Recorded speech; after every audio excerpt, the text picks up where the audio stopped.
আসসালামু আলাইকুম। অতীত স্বৈরাচারের মন্ত্রী এমপিরা কে কোথায় আছে এখনো কেন তা প্রকাশ করা হচ্ছে না?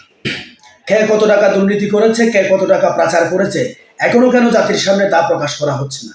রাতারাতি এতগুলো মন্ত্রী, এমপি, চেয়ারম্যান, উপজেলা চেয়ারম্যান, ইউপি চেয়ারম্যান, জেলা পরিষদ চেয়ারম্যান, পুলিশ কর্মকর্তা, সিটি মেয়র, পৌরসভা মেয়র, দুর্নীতিবাজ আমলা, সচিব, আওয়ামী লীগ, যুবলীগ, স্বেচ্ছাসেবক লীগ, তাঁতি লীগ, ছাত্রলীগ, শ্রমিক লীগ, তাঁতি লীগ, হকার লীগ, সমস্ত লীগের জেলা, উপজেলা ও বিভাগীয় নেতাদের যারা দুর্নীতি করেছে, টেন্ডারবাজি করেছে, তারা উধাও হয়ে গেল।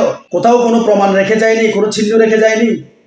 সবাই রাতে রাতারে বর্ডার ক্রস করেছে, বিমান যুগে কেউ যায়নি। যদি গিয়ে থাকে তাহলে বিমানবন্দরের ক্যামেরায় ধরা পড়েনি। আর যদি সবাই বর্ডার ক্রস করে থাকে তাহলে বিজিবি কি করতে আছে? সংশ্লিষ্ট সবাইকে জিজ্ঞাসাবাদ করা হোক। অতি শীঘ্রই গুনে গুনে তাদের অবস্থান জাতির সামনে তুলে ধরা হোক। বাংলাদেশের সবচেয়ে বড় নাট্যকার ডিবি হারুনের অবস্থান পরিষ্কার করা হোক।